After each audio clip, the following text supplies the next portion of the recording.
예, 충분하다, 충분하다. 세 번째 시간입니다. 골로새서 말씀 우리가 보고 있는데요. 오늘은 골로새서 1장 15절에서 23절까지의 말씀입니다. 골로새서 1장 15절에서 23절까지의 말씀입니다. 설교 노트를 보시면서 우리 두 절씩 윤독하지요. 그 아들은 보이지 않는 하나님의 형상이시요 모든 피조물보다 먼저 나신 분이십니다. 만물이 그분 안에서 창조되었습니다. 하늘에 있는 것들과 땅에 있는 것들, 보이는 것들과 보이지 않는 것들, 왕권이나 주권이나 권력이나 권세나 할 것 없이 모든 것이 그분으로 말미암아 창조되었고 그분을 위하여 창조되었습니다. 그분은 만물보다 먼저 계시고 만물은 그분 안에서 축복합니다. 그분은 교회라는 몸의 머리이십니다. 그는 근원이시며 죽은 사람들을 먼저 살아나신 분이십니다.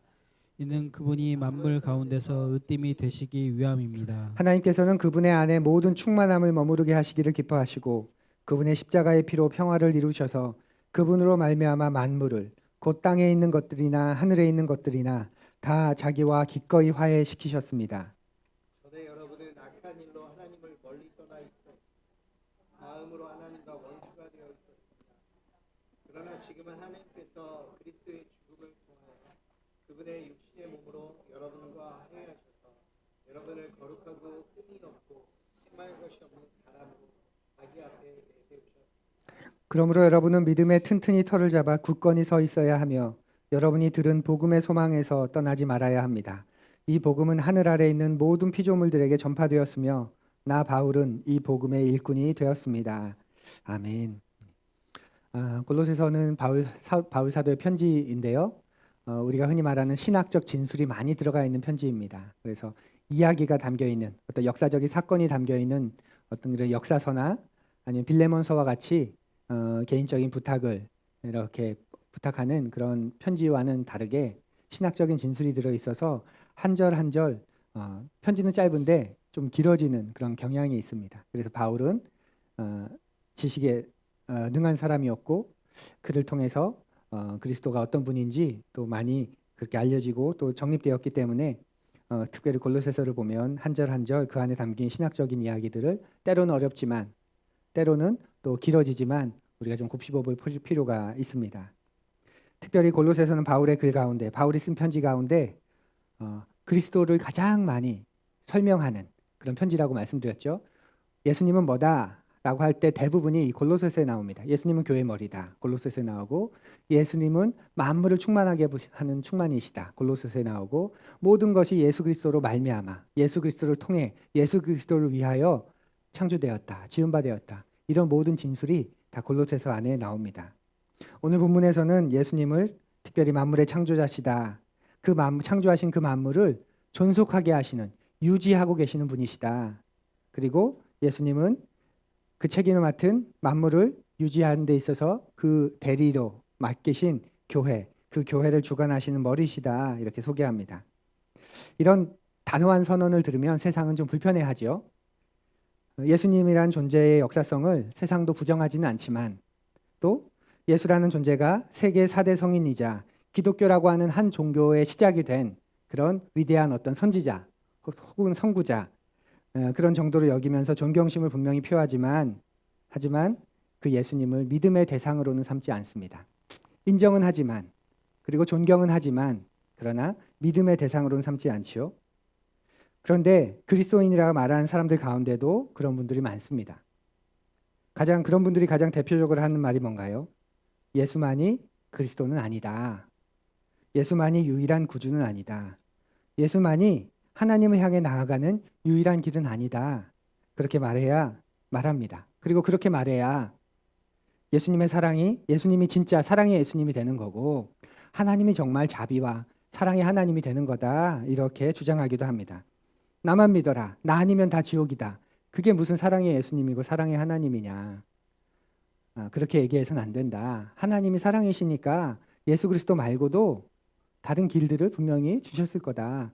그렇게 소위 그리스도인이라 말하는 사람들 가운데도 그런 주장을 하는 분들이 많이 있습니다. 이런 것들을 우리는 다 상대주의 혹은 다원주의 그렇게 말하지요. 진리는 하나가 아니다. 다 상대적인 진리일 뿐이다. 상대주의 또 다원주의. 진리는 다 모두 여러 가지다. 모두가 다 진리다. 라는 그런 다원주의입니다. 세상은 당연하게 그렇게 말할 수 있지만 그런데 소위 자신을 그리스도인이라고 말하는 사람들이 그렇게 말하기도 합니다. 사랑하는 프리니 여러분, 여러분과 제가 믿는 것은 무엇인가요? 우리는 진리를 믿죠. 그죠? 단호한 눈빛으로 우리는 진리를 믿습니다. 근데 진리는 단호합니다. 진리는 배타적입니다. 그래서 진리가 되는 거죠. 이해되세요? 진리는 날카로워요. 배어요. 그래서 진리가 될 수 있는 거예요. 우리는 아리까리한 것을 진리라고 하지 않지요. 이럴 수도 있고 저럴 수도 있는 것 진리라고 할 수 없습니다. 이건 우리가 사는 사회 속에서도 통용되는 그런 사실입니다. 어떤 사건이 일어났을 때 했냐 안 했냐 따지죠. 했다 혹은 안 했다. 그 두 가운데 뭔가를 다툽니다. 그런데 했을 수도 있고 안 했을 수도 있고 이건 범주에서 벗어납니다. 저는 한 여인의 남편이거나 혹은 남편이 아니거나이죠. 근데 나는 한 여인 남편일 수도 있고 아닐 수도 있고 이건 그 진리의 범주에 들지 못하지요. 이럴 수도 있고 저럴 수도 있는 것을 우리는 진리라고 할 수 없습니다. 하나님일 수도 있고 아닐 수도 있고 진리일 수도 있고 아닐 수도 있고 진리를 부정하는 포스트 모던 세계관이 진리일 수 없는 이유가 거기에 있죠. 우리 시대를 아우르는 시대 정신 가운데 하나가 바로 포스트 모던 세계관 아닌가요? 절대 진리를 부정합니다. 절대 진리는 없어. 그저 상대적인 진리일 뿐이야. 그것은 너에게 진리일 뿐이니 강요하지 마. 그건 독선이야. 이게 이 시대의 하나의 중요한 정신입니다. 그런데 놀랍게도 진리는 없다. 특별히 절대적인 진리는 없다고 말하면서 반대로 뭘 하고 있는 거죠? 지금 자신이 말하는 그것을 절대 진리로 들이대고 있는 겁니다. 그러니까 절대 진리는 없어. 다 진리일 뿐이야. 라고 말하면서 상대방이 가지고 있는 절대적인 진리를 부정하면서 그렇게 말하고 있는 아무것도 없다라고 내가 말하는 것을 절대 진리로 들이대고 있는 거죠. 그 자체로 모순입니다. 그럴 때 여러분이 그런 말 들으면 이제 좀 우리는 한마디 할 줄 알아야 돼요. 그죠? 뭐라고 해야 될까요? 지금 당신이 말하는 그게 당신의 의견입니까? 아니면 진리라는 고백입니까? 이렇게 한번 되물어 보십시오. 이게 진리라고 아니 절대 진리가 없다고 하면서 왜 당신이 말하는 건 진리라고 말하나요? 스스로 모순에 빠지는 거죠. 그리고 만약에 좀 생각이 있는 사람은 알아차립니다. 하나의 의견일 뿐입니다. 당신 하나의 의견을 마치 진리처럼 당신도 그렇게 얘기하지 않으면 좋겠어요. 만약에 당신의 그 의견이 존중받아야 한다면 하나님을 참된 하나님으로 믿고 경험하고 있는 내 의견도 마땅히 존중받아야 합니다. 이렇게 흥분하지 않고 얼굴 시뻘개져가지고 그러지 않고 그렇게 한번 얘기해 볼 수 있는 것. 이것이 베드로전서에서 얘기하는 대답할 것을 항상 예비하되 온유와 두려움으로 라고 말하는 그런 말에 오늘날의 어떤 실제적인 그런 적용이 될 수도 있지 않을까 합니다. 진리는 두리뭉실하지 않습니다. 진리는 특별히 절대 진리는 배타적일 수밖에 없습니다. 단호하고 예리하고 날카로울 수밖에 없고 그래서 진리가 되는 것입니다. 예수님은 오늘 바울의 진술을 통하면 예수님은 하나님이거나 그가 말하는 것처럼 아니면 자신을 하나님이라고 속인 혹은 하나님이라고 착각한 망상에 사로잡힌 사람이거나 둘 중 하나밖에 없는 거죠. 예수님은 하나님일 수도 있고 하나님이 아닐 수도 있고 그것은 존재하지 않습니다. 사랑하는 프리니 여러분, 여러분과 저는 진리를 믿습니다. 그리고 우리가 믿는 그 진리는 단호한 진리입니다. 배타적인 진리입니다. 그래서 진리입니다. 모든 것을 판단하고 평가하는 모든 것의 기준이 되는 진리입니다. 상황윤리처럼 상황에 따라 바뀌는 상대적인 사실이 아닌 거죠. 우리는 예수께서 유일한 하나님이시고 그 하나님의 아들이시고 창조주이시고 창조 세계를 지금도 계속 붙들고 계시고 유지하고 계신 분이시고 그리고 하나님 나라의 왕으로서 장차 온 세계를, 온 피조 세계를 다스릴 그런 분이라는 사실을 믿습니다. 그리고 그 믿음은 우리를 어떻게 이끌어갈까요? 그 사실을 난 그걸 믿어 하고 끝날까요? 아니죠. 그 믿음은 그 예수님께서 만들어가는 이야기에 내가 참여하도록 우리를 이끌어갑니다. 그 하나님 나라 이야기에 나도 들어가고 싶다. 그 하나님이 완성하실 그 이야기 안에 나의 배역과 나의 역할이 있으면 좋겠다. 그 하나님의 시나리오 안에 나의 역할과 나의 배역은 뭘까? 기대하게 되고 찾게 되고 그리고 그것을 가지고 내 존재 방식을 정하게 됩니다. 사랑하는 불인 여러분, 바울 사도의 이 장엄한 고백, 그리스도를 향한 웅장한 고백을 들으면서 여러분과 저의 고백도 더 선명해졌으면 좋겠습니다. 그리스도를 향한 그 고백이 여러분의 삶을 해석하는데 어떻게 작용하는지, 또 2024년 한 해를 사는 여러분에게 어떤 의미가 있는지를 계속 생각해 보시면 좋겠습니다. 한 푸르니의 간증이 큰 감동이 되었던 적이 있었습니다. 사업을 하는 분인데요. 사업을 하면서 여러 가지 유혹들이 있었다고 해요. 크게 외적인 유혹과 이 내적인 유혹. 외적인 유혹은 편법에 동조하면 내가 괜한 고생을 안 해도 되고 큰 지출을 하지 않아도 되면서 그러면 수익이 늘고 또 대부분 그렇게 해 나가고, 그래서 그런 유혹이 외적으로 있고, 내적으로는 처음에는 직원들을 참 최선을 다해 대해줬는데 어느 순간 내가 그렇게 최선을 다해서 해주고 싶지 않다라는 그런 유혹이 있는, 왜냐하면 번번이 뒤통수 맞는 것 같은 그런 일들을 겪게 되니까 최선을 다해서 그 내 마음의 가정이에요. 겉으로는 약속대로 하고 계약대로 하고 최선을 다하죠. 근데 이 마음의 심적으로는 그렇게까지 막 최선을 다하고 싶지 않은 그런 마음이 종종 생긴 유혹이 있다고 합니다. 근데 그때 내면의 소리가 마지막에 꼭 울려난다고 해요. 어떤 내면의 소리냐면 그래도 내가 그리스도인이잖아 하는 내면의 소리라고 합니다. 무슨 말인가요?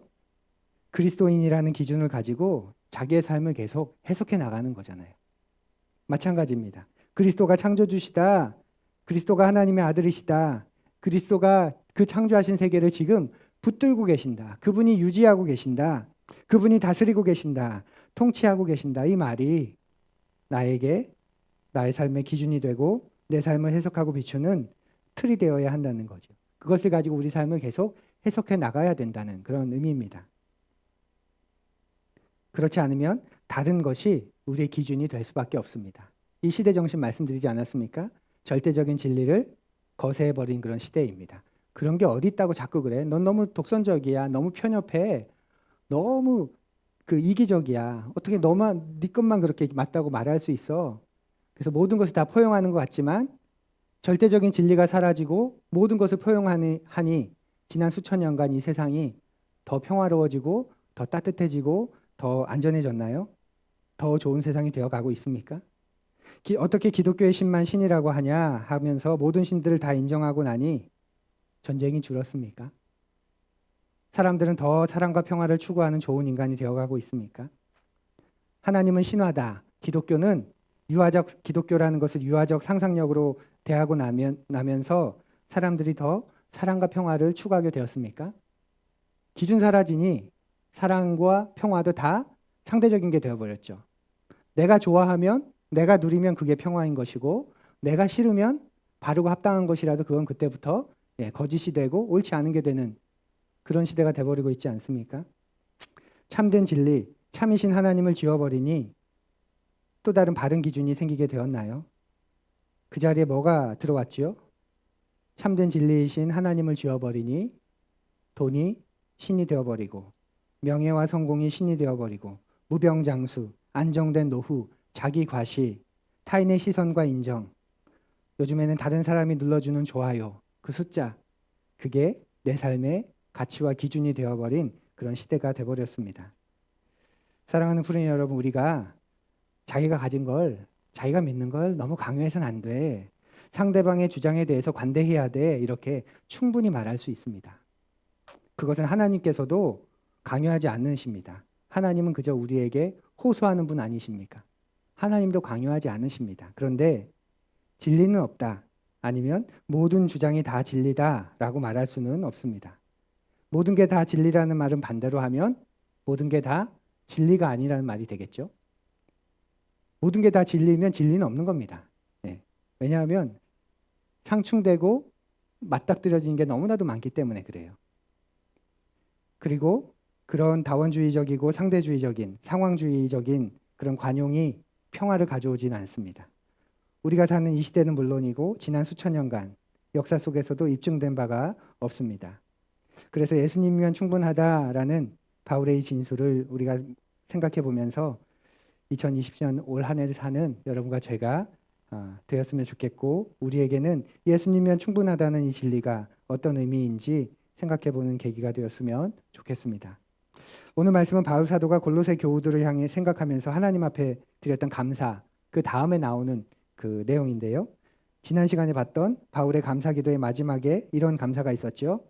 하나님 아들 예수께서 우리를 용서해 주셨고 우리를 흑암의 권세에서 건져내셔서 우리를 하나님 나라로 옮겨주셨고 그 빛 가운데서 하늘의 기업을 우리에게 얻게 하셨다. 그래서 내가 그것이 얼마나 감사한지 모른다. 그런 감사를 드렸습니다. 그리고 오늘 15절부터는 바로 그 예수님에 대해서 부연하면서 예수님에 대한 찬양을 이어가고 있습니다. 15절부터 20절까지를 흔히 그리스도 찬가 이렇게 부릅니다. 그리스도를 찬양하는 노래, 그리스도 찬가. 근데 이 5절의 노래는 바울이 만들어낸 글이 아니라 당시의 초대교회가 자신들의 예배 중에 불렀던 고백했던 그냥 그리스도의 찬양 시입니다. 찬양 시. 그래서 이 골로새서는 그리스도께서 부활 승천하시고 30년 정도가 안 된 시점에서 그 안쪽에 쓰였던 편지로 알려져 있습니다. 그러니 어떤 말이냐면 반대로 하면 예수님이 부활 승천하시고 30년도 안 된 한 세대도 지나지 않은 예수님 당대의 사람들과 부활 승천을 목격한 사람들이 살아있는 그 시대에 이미 교회는 무엇을 노래했냐면 그리스도가 창조주시다. 그리스도가 하나님의 아들이시다. 그분이 만물을 붙들고 계신다. 붙잡고 계신다. 이런 그리스도의 예수님의 신성에 대해서 노래했다는 것이죠. 그래서 예수님이 하나님의 아들이라는 건 원래 그렇지 않았는데 100년, 200년 나중에 후대의 사람들이 점점 신화화해서 만든 거다라는 사실을 반증해주는 그런 중요한 우리 가운데는 중요한 문서이기도 합니다. 이 그리스도 찬가, 그리스도를 노래했던 초대교회의 노래 가운데서 15절에 그걸 가져와서 바울 사도는 15절에서 예수님을 이렇게 묘사합니다. 우리 15절 말씀 앞을 보면 읽지요. 그 아들은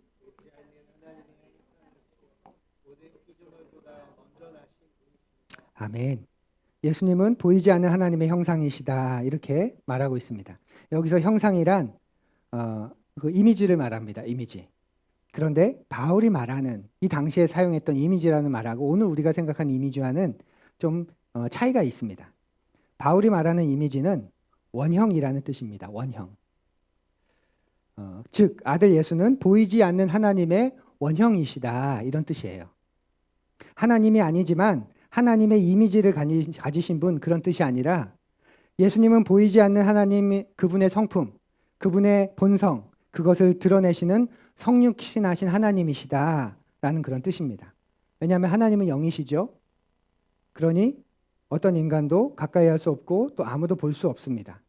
그런 하나님을 눈으로 보게 해주시는 분 바로 누구냐면 하나님의 원형이신 예수 그리스도시다라는 그런 노래입니다. 그리고 바울은 그 예수님을 또한 모든 피조물보다 먼저 나신 분이다 이렇게 말합니다. 여기서 먼저라는 말을 우리가 시간의 개념으로 이해하기 쉬워요. 하나님이 모든 피조물들을 창조했지. 근데 가장 먼저 그 전에 그 아들을 창조하셨구나. 이렇게 오해할 수 있는데 이건 오독이고요. 여기서 먼저 나신 분 할 때 먼저는 시간적인 개념이 아니라 그냥 먼저 나신 분이라고 하는 관용적인 표현입니다. 관용적인 표현. 그 아들은 보이지 않는 하나님의 형상이시요 모든 피조물의 맏아들이다라는 뜻입니다. 모든 피조물의 맏아들. 맏아들은 뭡니까? 오늘날은 이제 인권이 많이 발전해서 많이 발달해서 이제는 형제간의 재산도 똑같이 하죠? 아닌가요? 네, 똑같이 하죠. 근데 과거에는 가족 중심의 그 가문 중심의 사회에서는 맏아들의 역할이 굉장히 컸죠. 맏아들은 뭡니까? 곧 아버지입니다. 맏아들은 그 아버지를 상징합니다. 장자는 아버지의 모든 고난을 이어받는 자죠. 아버지의 모든 것을 고스란히 이어받아서 책임져야 하는 존재고 짊어져야 하는 존재입니다. 그래서 모든 피조물보다 더 탁월한 지위와 권세를 가졌다. 그러니까 피조물이 아니라는 뜻이겠지요. 그래서 모든 피조물보다 먼저 나신 분이다라는 이 말은 모든 피조물들의 맏아들이시다라고 번역하는 게 맞는 표현입니다. 그래서 우리는 하나님이 성경을 보면 온 세상을 모든 피조물들을 창조했지만 그 아들을 향해서는 어떤 표현을 쓰시죠? 낳았다라는 표현을 씁니다. 먼저 낳았다. 창조했다고 말하지 않고 먼저 낳았다. 맏아들이다 이렇게 말합니다. 그러니까 맏아들은 아버지와 같다는 말입니다. 예수님은 본질상 하나님과 같다. 하나님의 원형이시다. 보이지 않는 하나님을 눈으로 보게 하시는 본질상 하나님이시다. 이것은 다른 성경과도 연결되죠. 요한복음을 쓴 요한 사도가 창세기 1장을 이렇게 왼쪽에 펴놓고 아마도 자기가 써가는 요한복음을 써가지 않았을까요? 태초에 하나님이 천지를 창조하시니라. 이 말을 1장에 어떻게 더 상세하게 묘사합니까? 태초에 말씀이 계시니라. 이 말씀이 하나님과 함께 하셨으니 이 말씀은 곧 하나님이시니라. 태초에 하나님이 계셨어요. 근데 말씀이 하나님과 함께 계셨대. 뭔가 말씀과 하나님을 좀 분리하는 것 같죠? 말씀, 사람의 몸으로 오신 이 땅에 몸으로 오신 하나님의 말씀, 바로 예수 그리스도를 표현하는 겁니다. 이 세 분은 성부와 성자와 성령은 한 분이시면서 동시에 세 분으로 하나가 되어서 이렇게 공동체로 존재하시는 분이라는 게 우리가 믿는 하나님의 그런 모습이고 고백입니다. 또 16절에서는 그 진리를 부연하면서 이렇게 설명하지요. 우리 16절의 말씀도 읽어볼까요? 만물이 그분 안에서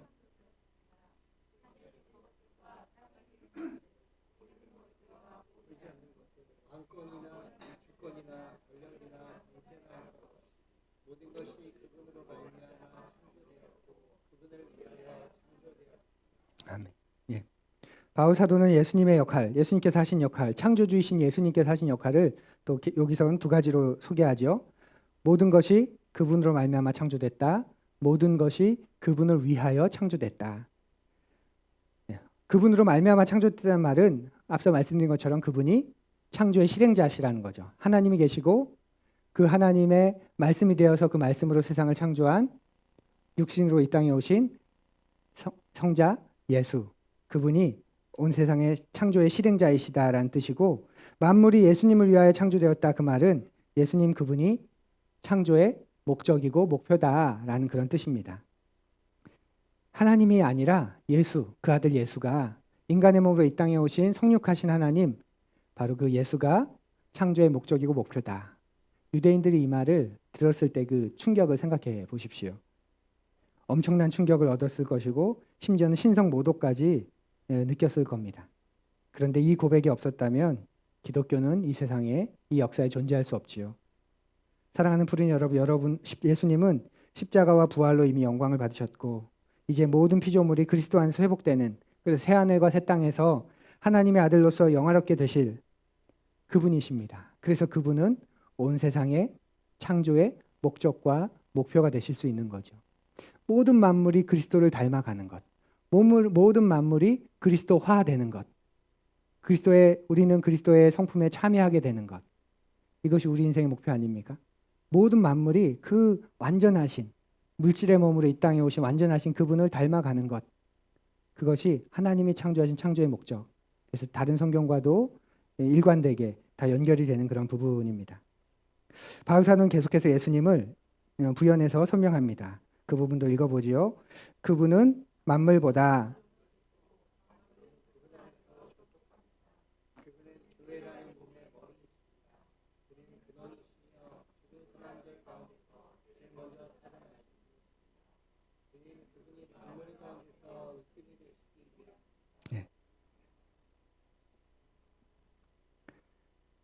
첫 번째 줄을 보면 만물은 그분 안에서 존속하고 있다. 그분으로 말미암아 창조됐고 그분을 위하여 창조됐고 창조의 실행자시고 창조의 목적이시고, 그리고 지금 그 만물은 창조주이신 그 예수님 안에서 유지되고 있다. 존속되고 있다. 함께 유지되고 있다. 이런 뜻입니다. 그러니까 조화롭게 결합되어 있다라는 뜻이죠. 하나님께서는 모든 생명이 있는 것들이 그리스도 안에서 다 결합되게 하신 겁니다. 서로 조화를 이루게 하셨고 어느 것 하나 필요 없는 것이 없도록 모두 다 운명 공동체로 연결되도록 지으셨습니다. 그래서 자연이 망가지면 그 자연 안에 있는 모든 게 다 망가집니다. 사라집니다. 그리고 그 자연 안에 있는 것들이, 특정한 것들이 사라지면 점점 이 자연도 사라지게 됩니다.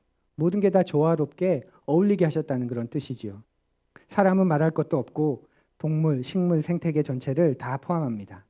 그래서 우리는 우리와 동시대를 살고 있는 사람들과 이 생명들뿐만 아니라 통시적으로 우리보다 먼저 살았던, 그리고 우리보다 뒤에 살게 될 그런 생명들을 향해서도 내가 연결되어 있다는 것을 느끼며 살아가는 것.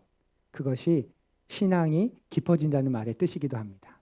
신앙은 관계적인 상상력이라고 표현하죠.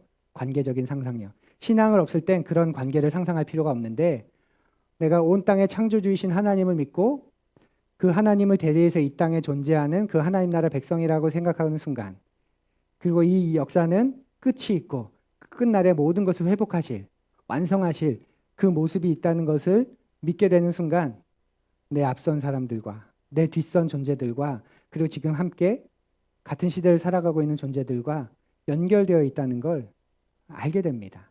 그 관계적인 상상력이 넓어질수록 신앙이 깊어진다라고 말할 수 있습니다. 그래서 내가 만나지 않았던 사람들에게까지 내 눈앞에 있지 않는 사람들에게까지 내 마음의 연대를 강화하는 게 신앙이 좋아진다는 그런 뜻입니다. 조심스럽게 행동하고 친절하게 행동하고 다정하게 행동하고 나를 절대화하지 않고 나만을 위해서 내 배 채우기만 위해서만 살지 않는 사람이 되는 것 이게 신앙이 좋아진다는 그런 말의 뜻입니다. 우리가 만일 생명의 근원이시고 만물을 조화롭게 결합해서 존속하게 하시는 예수님과 연결되어 없다면 이런 관계적인 상상력을 우리가 포기해버린다면 그저 덩치만 커지고 마냥 잘 되는 게 오히려 더 우리의 생명을 약화되게 하는 것입니다. 그리스도와 상관없이 다른 생명들과 관계를 맺는 것, 그리스도와 상관없이 내 소유가 많아지고 내 권력이 강해지는 것은 곧 죽음이고 사망입니다. 그리스도와 상관없이 교회가 마냥 커지는 것도 죽음입니다. 모든 것을 잡아먹고 짓밟기만 했던 공룡이 결국 사라진 것처럼 사랑, 섬김, 희생, 그것의 본이신 예수 그리스도를 떠난 인간은 모든 그의 소유와 권력은 그 즉시 그 스스로를 그 생명을 갉아먹기 시작할 겁니다.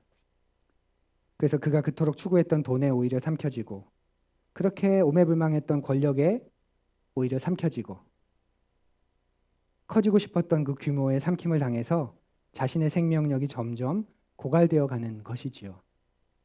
그렇게 우리는 십자가의 방식으로 성령 충만의 방식으로 살아갈 때만 다른 것들에 삼킴받지 않고 충만하신 주님께서 주시는 참된 충만을 참된 생명을 누릴 수 있는 하나님이 될 수 있습니다.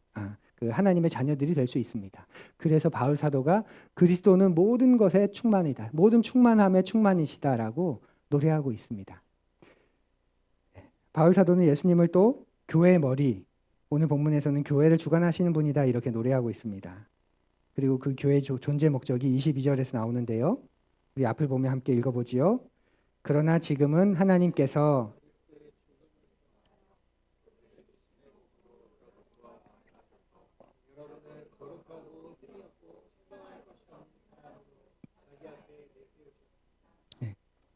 정리해보죠. 예수님은 창조의 실행자, 창조주이십니다. 그리고 예수님은 창조의 목적이십니다. 그 창조의 목적을 이루기 위해서 이 땅에 무엇을 주셨습니까? 그분이 오시고 나서 그 후에 교회를 두신 거죠. 그리고 그 교회에 예수님이 머리이시다 이렇게 말하고 있습니다. 그리고 그 교회의 존재의 목적이 뭐냐면 바로 이것입니다. 한번 읽어볼까요? 시작. 거룩하고 이런 사람으로 변해가는 것. 이것이 하나님께서 예수 그리스도를 통해 우리와 화해하신 이유입니다. 우리의 내면은 물론이고 겉으로 드러난 삶이 이 세상이 아니라 하나님을 닮고 또 예수님을 닮은 삶을 살게 하시기 위함입니다. 사랑하는 푸른 여러분, 이것이 구원의 목표입니다. 구원의 목표. 거룩하고 흠이 없고 책망할 것이 없는 그런 존재로 변화되어 가는 것.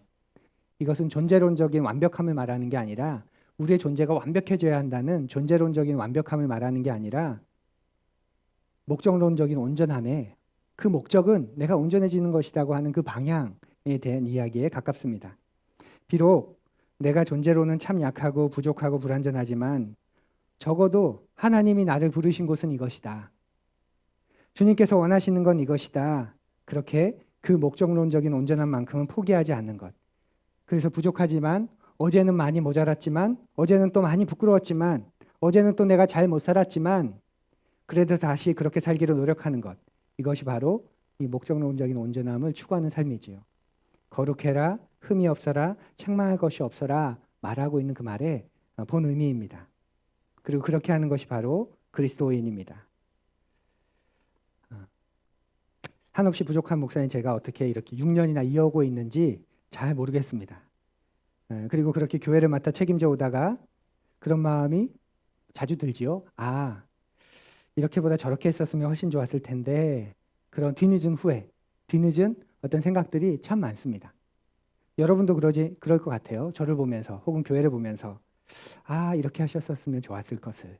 그때 목사님이 이렇게 했는 게 맞았을 것 같은데 그런 마음이 드시는 분도 분명히 있으실 겁니다. 그렇게 아, 이게 내 한계구나 할 만한 상황 얼마든지 우리에게 오겠지요. 그때 뭡니까?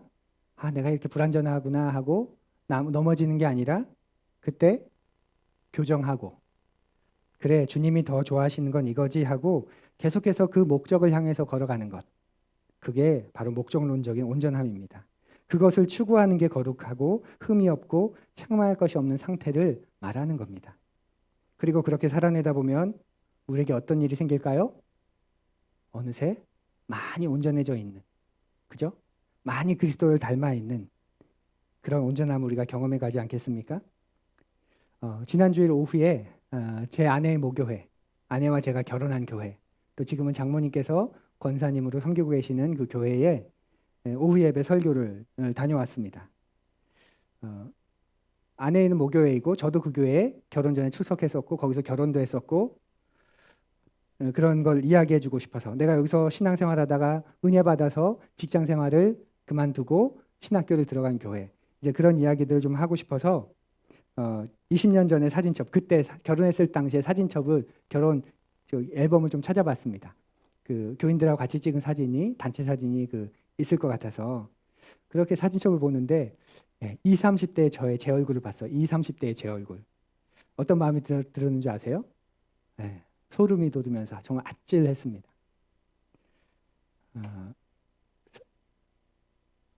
너무 뭐라 그럴까요? 참 부족하고 모자라고 사람 같지 않아 보였다고 할까요? 20, 30대 제 얼굴이. 그래서 사진을 찍으려는 마음을 접고 화장실에 비친 제 얼굴을 보면서 축복해 줬습니다. 50살의 박규남, 너 진짜 사람 됐다. 이제야 진짜 좀 온전해졌구나. 이제야 조금 그리스도를 닮았구나. 아, 그때로 돌아가고 싶지 않다. 결코 돌아가고 싶지 않다. 그리고 어서 그날이 되었으면 좋겠다. 어서 하나님 나라의 완성이 임했으면 좋겠다. 그렇게 축복하고 제 마음에 그런 감동이 있었습니다.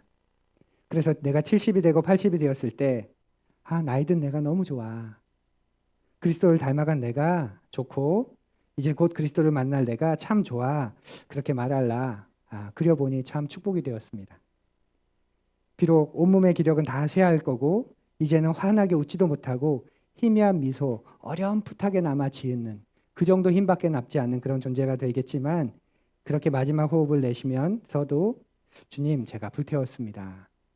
주님 아낌없이 내어주었습니다. 제가 탁월하지 못했지만 주님 더 닮지 못해서 한없이 부끄럽지만 그래도 주님 제가 다 달아진 모습으로 주님께 나아갑니다. 그렇게 남겨진 것 없이 서게 될 모습이 감사할 그런 모습을 잠깐 꿈꿔 봤습니다.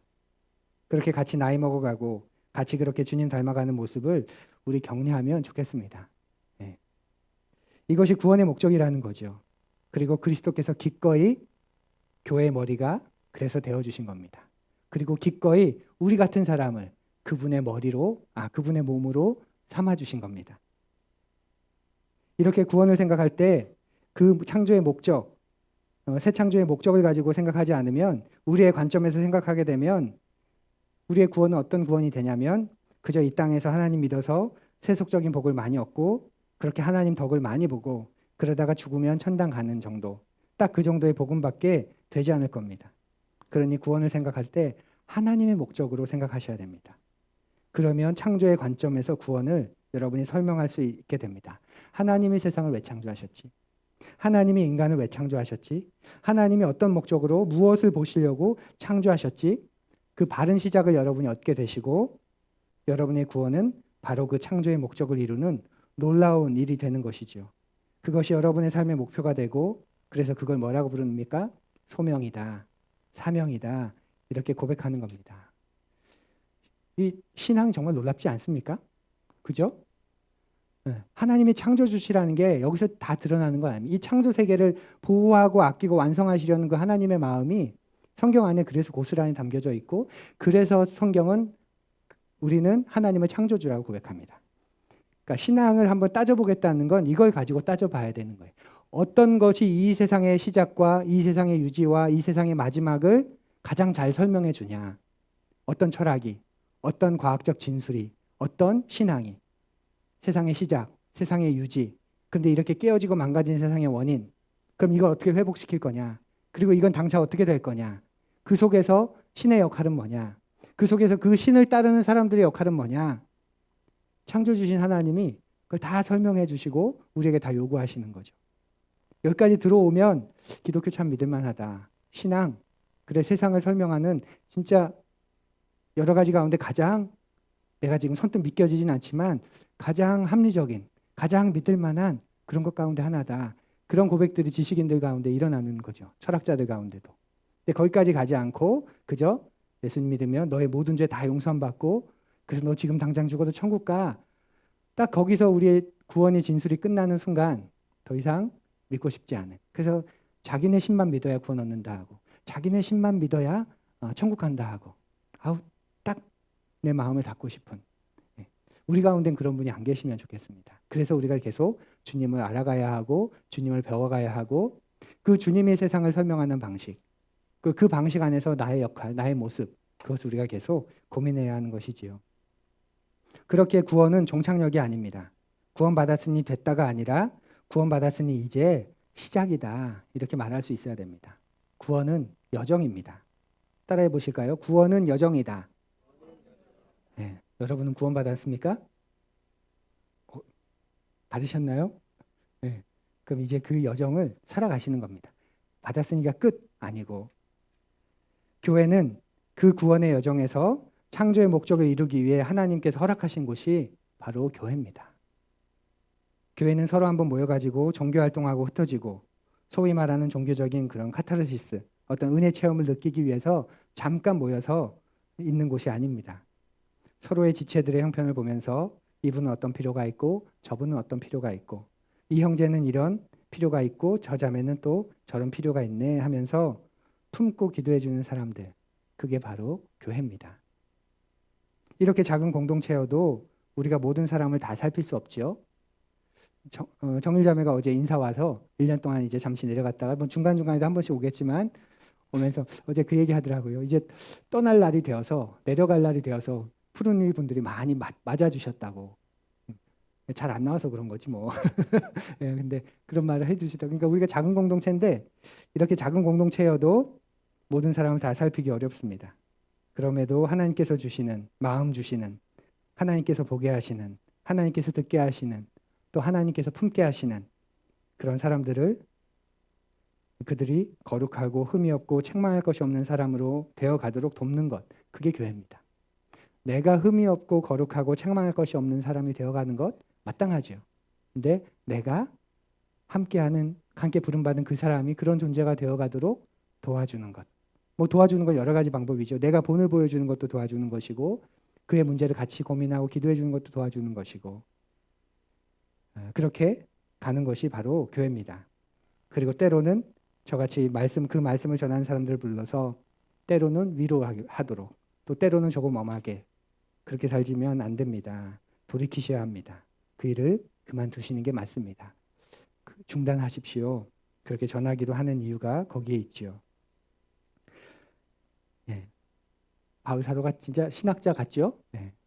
우리 어려운 이야기지만 되게 많이 풀어야 되는 이야기지만 그러나 바울이 말 한마디 한마디에 그런 놀라운 참 이런 단단한 그리고 흔들리지 않는 그런 말씀들이 들어있는 거예요. 바울 사도는 골로새 편지의 서두에서 예수 그리스도에 대한 벅찬 진실을 말하고 있습니다.